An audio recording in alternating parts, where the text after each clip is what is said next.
Diabetes control नहीं होता। कुछ लोगों की आदत होती है कि जहाँ गए वहाँ थोड़ा बहुत खा लिया, थोड़ा थोड़ा खाते खाते ऑफिस में है तो उसके बावजूद भी जो है अगर वहाँ से छुट्टी के समय चलेंगे तो चाय समोसा खा के उसके बाद घर आके कहेंगे मैंने तो कुछ खाया ही नहीं। तो इस तरीके से थोड़े थोड़े समय पे जो आदमी अपने आहार को विभिन्न प्रकार से लेता रहता है तो उसको भी ये व्याधि हो सकती है जो कंट्रोल नहीं होती। क्योंकि मैंने पहले भी बताया था कि मधुमेह एक ऐसी व्याधि है जिसको जो है कंट्रोल किया जा सकता है। इसको आचार्य चरक ने जो असाध्य माना है, क्योंकि बॉडी की बीटा सेल्स जो हैं जो सिक्रेट करती हैं इंसुलिन को, उसका इनएक्टिवनेस हो जाती है। तो खान पान में हमने क्या सावधानी बरतनी है, क्या इसमें जो है हम लोग को सावधानी रखनी चाहिए, किस तरीके का भोजन लेना चाहिए।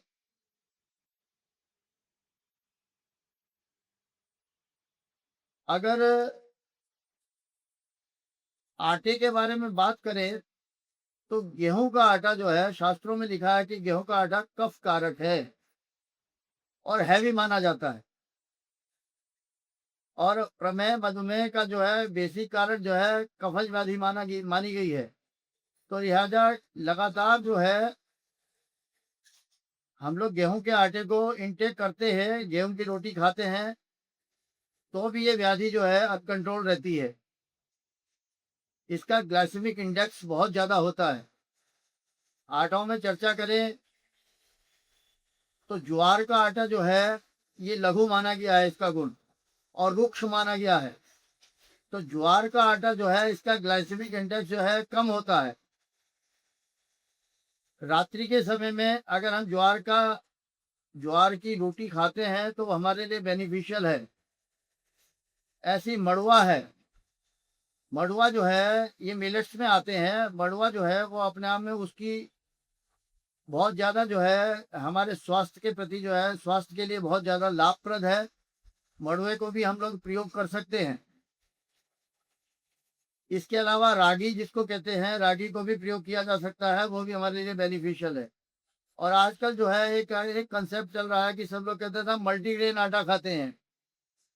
तो मल्टीग्रेन आटा जो है जिसमें बहुत सारे मिलेट्स बहुत सारे आटे को मिला के मिक्स करके रख दिया जाता है और उसको अगर यूज करते हैं तो वो बेनिफिशियल नहीं है, शास्त्र इसके लिए मना करता है। क्योंकि एक आटे का गुण अगर रुक्ष है तो दूसरे का स्निग्ध है और ये विरुद्ध भोजन में आता है। तो अगर सपोज करो कि मिलेट्स के किसी के आटे की अगर हमने जो है भोजन करना है, रोटी खानी है, तो अलग अलग आटे को लेना चाहिए।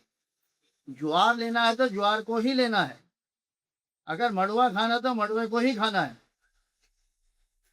गेहूं खाना तो गेहूं को ही खाना है। ये नहीं कि उसमें मिक्स करे जा रहे हैं। और एक बात और बताना चाहूंगा कि बहुत सारे चिकित्सक जो है डॉक्टर्स डायबिटिक पेशेंट को कहते हैं कि एक समय में ज्यादा खाना नहीं खाना, थोड़े समय पे थोड़ा थोड़ा खाना खाते रहना तो शुगर नहीं बढ़ेगी। मगर शास्त्र ये कहता है कि ये पहले वाला खाना अगर ना पचे उसके बाद अगर उसके बावजूद भी अगर हम खाना खा जाते हैं, इसको अध्यशन कहा गया है। और अध्यशन जो है वो हमेशा नुकसानदायक होता है। पहला खाना जब पच जाए उसके बाद ही दूसरी मील लेनी चाहिए। और मील जो है कितनी लेनी चाहिए दिन भर में, इसके बारे में भी बहुत लोगों को गलतफहमी है। कोई कहता था, मैं सुबह जो है बहुत सारे लोग ऐसे हैं जो नाश्ते को स्किप कर जाते हैं, सुबह नाश्ता नहीं लेते। वो सोचते हैं कि ऐसे में हमारा शुगर कंट्रोल हो जाएगा या हम स्वस्थ रहेंगे। ये बिल्कुल गलत कंसेप्ट है। क्योंकि सुबह के समय जिस समय हम उठते हैं उस समय हमारा जो है बॉडी के अंदर ग्लूकोज लेवल बहुत ज़्यादा इंक्रीज किया गया रहता है। और किसी कंडीशन में रात्रि भर में ऐसा भी देखा गया कि हाइपोग्लाइसीमिया में मरीज पहुंच जाता है। व्यक्ति जो डायबिटिक है वो हाइपोग्लाइसीमिया में जिसका शुगर लेवल एकदम डाउन चले जाता है और बहुत सारे लोगों से सुना होगा आपने कि जो है कि रात को सोए और सोए के सोए रह गए। उनको ये हाइपोग्लाइसीमिया इतना ज़्यादा हुआ, शुगर लेवल इतना डाउन गया और आदमी की डेथ हो गई। सुबह उठे ही नहीं, क्योंकि मेडिकेशन चल रहा है उनका। रात के समय भी बहुत सारी दवाइयाँ चलती हैं, जिसको खाने के बाद जो है शुगर लेवल डाउन हो, क्योंकि स्पाइक्स होते हैं इसके। ग्राफिकली अगर देखा जाए तो स्पाइक्स चलते हैं। तो इस चीज़ का विशेष ध्यान देना है कि हमने सुबह का नाश्ता कभी भी स्किप नहीं करना। हाँ, वो हेल्दी होना चाहिए, बहुत ज़्यादा उसके पराठे-वराठे ना हो उसमें, मगर है कि प्रोटीन डाइट होनी चाहिए उसमें। बहुत थोड़ी मात्रा में कार्बोहाइड्रेट्स भी होना चाहिए, विटामिन्स होने चाहिए। तो इस तरीके की चीज़ों को अगर हम सुबह नाश्ते में लेते हैं तो हमारे लिए वो बेनिफिशियल है। फिर दूसरा जो है दिन के भोजन को दूसरी मील हुई और रात्रि का भोजन तीसरी मील हुई। मोटे-मोटे तरीके से 3 मील मानी जाती है, मगर इसमें भी सारे साइंटिस्ट का अलग-अलग सोचना है। जो मैंने पहले बताया कि कुछ कहते हैं कि 2-2 घंटे बाद कुछ ना कुछ खाते रहना, इस तरीके से 7-8 मील्स हो जाती हैं। मगर तब भी अगर मील्स को देखा जाए तो उसको हम डिवाइड करें तो 3 से लेके 4 मील तक अगर व्यक्ति ले लेता है, ये नहीं कि सुबह नाश्ता करा उसके 2 घंटे के बाद जो है पता चला कि फ्रूट खा लिया, उसके 2 घंटे के बाद जो है चाय बिस्कुट खा लिए। तो इन चीज़ों का ध्यान देना है, आपने खाने को बैलेंस रखना है। और ग्लाइसेमिक इंडेक्स के हिसाब से देखा जाए तो डायबिटीज़ की नॉर्मल रेंज जो है, फास्टिंग शुगर, इसको 3 तरीके से हम लोग मेज़र करते हैं। और ब्लड की शुगर को चेक करने का 3 तरीके का मेज़रमेंट है। एक फास्टिंग शुगर जिसकी रेंज 80 से लेके 110 तक होती है, और एक पीपी कहलाता है इसको, पोस्ट पेरिनेटल। पोस्ट पेरिनेटल जो होता है, कुछ नाश्ते करने के बाद, हैवी खाना खाने के बाद या ग्लूकोज इंटेक करने के बाद ठीक 2 घंटे का जो शुगर मेज़रमेंट किया जाता है, उसका नॉर्मल रेंज जो है 140 तक होती है। और एक शुगर ऐसी चेक करते हैं हम जो रैंडम शुगर कहलाती है, जिसकी रेंज 160 से लेके 180 और 100 तक, 200 तक भी हो सकती है। रैंडम शुगर जो है किसी समय की भी शुगर चेक करना। कोई भी व्यक्ति जो है हमारी ओपीडी में आया, अगर उसको हमें सिम्पटम लगा, उसका हमने रैंडम शुगर चेक कर लिया, उसमें ना फास्टिंग है ना पीपी है। और एक इसका इन्वेस्टिगेशन जो है वो HbA1c टेस्ट कराना होता है। HbA1c टेस्ट जो है वो ऐसा टेस्ट है जो पिछले 3 महीने का हमारा जो है मेजरमेंट बताता है कि हमारा ग्लूकोज इंटॉलरेंस कैसा है, शुगर जो है लेवल हमारा किस तरीके से रहा, कैसा कंट्रोल रहा। इसकी नॉर्मल रेंज 5.7 से लेके 6.2 तक, 3 तक होती है। अगर इससे ज़्यादा सपोज करो कि ये लेवल आता है HbA1c का, तो ये डिनोट करता है कि आपका शुगर लेवल जो है, जो आप मेडिकेशन ले रहे हैं, वो ठीक नहीं है। इसको आपको अपना ध्यान देना चाहिए, अपने डॉक्टर से कंसल्ट करना चाहिए कि शुगर लेवल जो है मेरा कंट्रोल क्यों नहीं हो रहा है। तो ये मेजरमेंट जो है, मेजरमेंट के हिसाब से हम लोग ये समझते हैं। और इसके कॉम्प्लिकेशंस के हिसाब से अगर देखा जाए तो शुगर के जो डायबिटीज में देखिए, टाइप 1 और टाइप 2 डायबिटीज अगर 2 डिवीजन में करा जाए, टाइप 1 डायबिटीज जो है वो इंसुलिन डिपेंडेंट होती है, जिसमें इंसुलिन बाहर से देनी पड़ती है, उसकी सेल जो है इंसुलिन सिक्रीट ही नहीं करती। और टाइप 2 डायबिटीज जो है वो डायबिटीज मेलेटस जो है वो सेकंड टाइप 2 कहलाती है, जिसमें हम ओरली दवाइयाँ देते हैं, वो ऐसे आदमी को वो जो है कि शुगर कंट्रोल हो जाता है। मुँह से दवाइयाँ खाने से और प्लस साथ में एक इंसुलिन देने पे। तो ये 2 तरीके से जो है हम किसी भी डायबिटिक पेशेंट को जो है कंट्रोल कर सकते हैं। क्योंकि सबसे मेन इसमें कारण वही है कि हमारा इंसुलिन जो है बॉडी के अंदर जो पैनक्रियास सिक्रीट करता है, उसके जो है इम्बैलेंस के कारण से ही होता है। देखिए, एक चीज़ और बताना चाहूँगा, ग्लूकोज़ जो है हमारी बॉडी के लिए बहुत ज़्यादा मतलब फ़ायदेमंद चीज़ है, बहुत ज़रूरी चीज़ है। ग्लूकोज़ को हम इसी तरीके से मान सकते हैं, जैसे हम अपना कार्य करके पैसा कमाते हैं और पैसे को जो है हर चीज़ में अपने वाइटल जो अपनी ज़रूरत ज़िंदगी है उसमें यूज़ करते हैं। सेम चीज़ जो है ग्लूकोज़ की है। हमारी बॉडी के अंदर ग्लूकोज़ सेम जो है एक्ट करता है। ये हमारा रिजर्वायर है। और रिजर्वायर जो है वो हमारी मसल्स को, कुछ हमारी बॉडी के अंदर ऑर्गन ऐसे होते हैं जिनमें लगातार उसको ग्लूकोज की जरूरत होती है, और कुछ ऐसे होते हैं जिनको जो है, जो अगर थोड़ी देर भी उनको ग्लूकोज ना भी मिले तब भी वो सरवाइव कर सकते हैं, जिसमें हमारे मसल्स हैं, हमारे लिगामेंट्स हैं। इसके अलावा जिसको हर समय ग्लूकोज की जरूरत है, हमारी आईज हैं, हमारा ब्रेन है, हमारी किडनी है। इस तरीके से हमारे जितने वाइटल ऑर्गन हैं उसको जो है लगातार ग्लूकोज की सप्लाई चाहिए, तभी वो सरवाइव कर सकेगा। अगर कुछ क्षण के लिए भी अगर वो रुक जाती है तो डेड हो सकते हैं ऑर्गन। और अगर बिल्कुल जीरो किसी के अंदर शुगर हो जाए और 2 घंटे तक अगर वो रह गया तो उसकी ब्रेन डेथ हो जाएगी और वो सरवाइव नहीं कर सकता। इसको हाइपोग्लाइसीमिया कहते हैं। हाइपोग्लाइसीमिया का सिम्टम क्या है, ये सब लोग को एक बार समझ जाना चाहिए। बड़ी महत्वपूर्ण बात बताने जा रहा हूँ। इसके 5-6 सिम्टम होते हैं। हर व्यक्ति को ध्यान रखना चाहिए इस चीज का, और खासकर डायबिटिक व्यक्ति जो है उसको तो बहुत ध्यान देना चाहिए कि जब हम मेडिकेशन में है, दवाइयाँ खा रहे हैं, उसमें बहुत बार शुगर लेवल डाउन चले जाता है। जब भी शुगर लेवल 70 से डाउन चले गया तो मान लीजिए कि ये सिम्टम आने शुरू हो जाते हैं। डबल विजन होता है, उस समय दो दो लोग दिखाई देना शुरू कर देते हैं, ब्लड हो जाता है विजन, पल्पिटेशन हो जाता है, दिल की धड़कन बढ़ जाती है, पसीना आना शुरू हो जाता है, और कितनी बार ऐसा होता है कि व्यक्ति फेंट हो जाता है और गिर पड़ता है। हाइपोग्लाइसेमिक शॉक कहते हैं इसको। अगर किसी व्यक्ति में इस तरीके के सिम्टम आ रहे हैं, लगातार उसका जो है डिटोरिएशन हो रहा है, विद इन सेकंड जो है पसीना आना शुरू हो गया, जो सिम्टम मैंने बताए, तो ये मान के चले कि हाइपोग्लाइसीमिया में पेशेंट जा रहा है। इसीलिए डायबिटिक पेशेंट को हम लोग कहते हैं कि आप लोग अपनी जेब में भैया शुगर कोई ना कोई टॉफी वॉफी ऐसी चीज जरूर रखा करें। बहुत ज्यादा चलते हैं, जिस समय पैदल चलते हैं 2 किलोमीटर 3 किलोमीटर चल दिए, बहुत ज्यादा स्वेटिंग हुई, शुगर लेवल डाउन गया, उस समय भी खतरा है ऐसे व्यक्ति का कि जान जा सकती है ऐसे व्यक्ति की। तो शुगर का जो है कंटेंट अपनी बॉडी जेब में जरूर रखना चाहिए, जिसके कारण से ऐसी आदमी की जान बचाई जा सके। चिकित्सा के हिसाब से देखा जाए तो डायबिटिक पेशेंट को जो है, अगर इसका ट्रीटमेंट, लाइन ऑफ ट्रीटमेंट देखा जाए, तो शास्त्र कहता है कि 2 तरीके के जो है रोगी ऐसे माने जाते हैं। एक कृष्ण प्रमेही और एक स्थूल प्रमेही। मतलब एक व्यक्ति ऐसा है जो बिल्कुल दुबला पतला है और उसको शुगर है। मोस्टली ऐसे लोगों को देखा जाता है, तो ऐसे लोगों में टाइप 1 टाइप की डायबिटीज होती है, जो दुबले पतले होते हैं और उनको शुगर हो जाती है। टाइप 1 डायबिटीज मतलब उसको इंसुलिन देना पड़ेगा, तब जाके कंट्रोल होगा। और टाइप 2 डायबिटीज वाले पेशेंट जो होते हैं वो हमेशा हेल्दी होते हैं।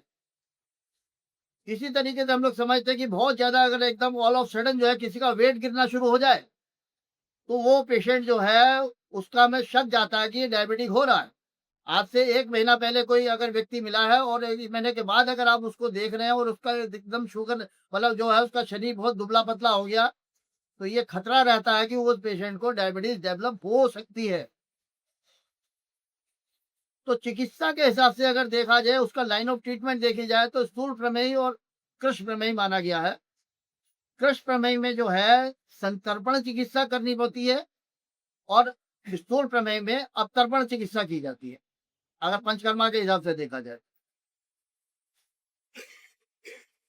वस्ती और विरेचन आदि बहुत सारे प्रोसेस है पंचकर्मा के, वो इसमें कराए जाते हैं। और सबसे बड़ी चीज ये है कि अगर सपोज उसके बाद फिर मेडिकेशन में आते हैं।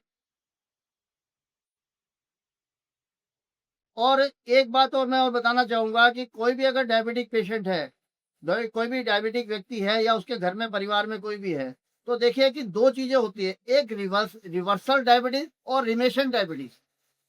2 टर्म जो है ये बड़े ज्यादा, ये बड़ी महत्वपूर्ण बात मैं बताने जा रहा हूँ। रिवर्सल मतलब बहुत सारे लोग कहते हैं कि शुगर को हमने रिवर्स कर दिया।